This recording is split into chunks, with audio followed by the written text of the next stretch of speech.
this program. Take a listen. I don't care whether you pay $200 million for your home or you pay $200,000 for it. This is going to be a crappy investment for the next 5 to 10 years. There'll be no capital appreciation on this asset. Rising rates are going to kill real estate. Rent. Do not buy any of this stuff.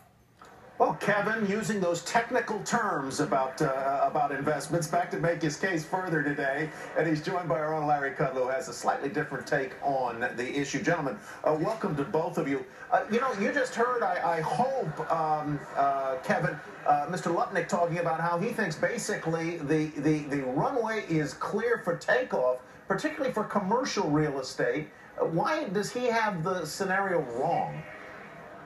First of all, you have to take his premise. He's built his case on the idea that interest rates are not going up in our lifetimes.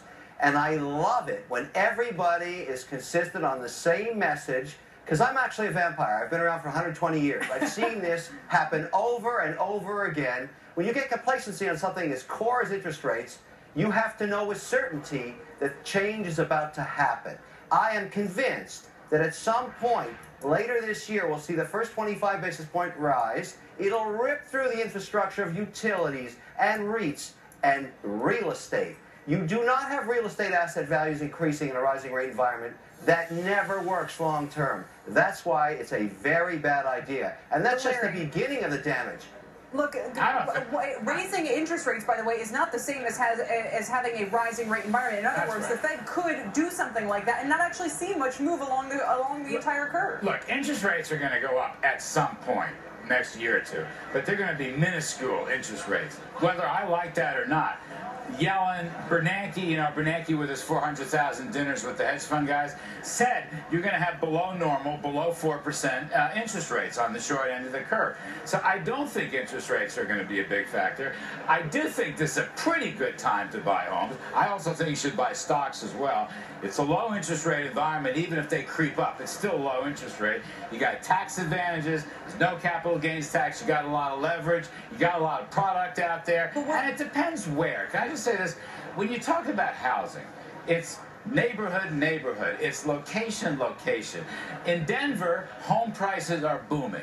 In Dallas, they're setting record highs. In a lot of other places, if you want to go to Vegas, you can get a house real cheap. But here's the point. The fundamental disagreement between the two of you over the value of housing comes down to whether or not, and how this is the central debate, whether or not you think interest rates are going up. Larry, you say no. Kevin, you say yes. I'm saying, Larry, let me take another crack at it. In other words, let's just take a case study. Fed tightening. Not a true Fed tightening. They're going to go up a little, but not a real Fed tightening. I'm sorry, All Kevin, right. go ahead.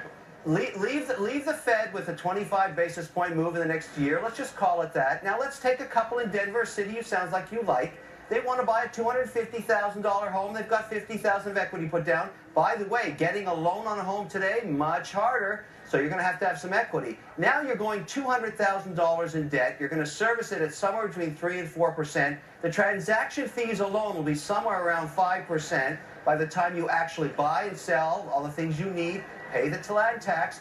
You have to guess that that house is going to go up 6% or better every year you own it to just cover the cost of carrying the debt and all the transactional costs getting into it. And here's where the rubber meets the road, Larry. I don't think that house is going to be worth any more than $250,000 5 years from now. You would have better off going into the market, 50% bonds, 50% stock with more liquidity. Actually, I think you'll do better. I agree with you. And I also agree with you on this. I ran the numbers. Actually, my friend John Riding, who's much smarter than I am, ran the numbers from RDQ Economics. Over the long run, over 30, 40 years, stocks outperform median home prices by a lot. So actually, you've got a point there. I think right now, though, with rock bottom interest rates and all the various tax and interest rate write-offs, by the way, those tax advantages and interest rate write-offs in the next 5 or 6 years are probably going to go away with tax reform. So now is a good time to cash in on that. Closing costs, it depends where you are. 6% a year? Yeah, and look, again, you got to tell me where. I don't want to. I already own a home in Connecticut, and the sales tax, the property tax is too high. So funny you mentioned the property tax is too high. Talking about this yesterday, Kevin. If you recall, we were starting with property taxes, and from there, property taxes. About the Connecticut Connecticut, New York, and New Jersey have the highest property taxes in Under America. my strategy, They really I just are. don't want young people to plunge themselves into debt and pay property taxes and put themselves at risk that their asset will never go up. Well, the Larry, key I to that- forbid you to tell anybody to buy a house ever again. No, the key to that, Kevin, the key to that, by the way, this is what's been missing from the housing conversation for 10 years or 20 years.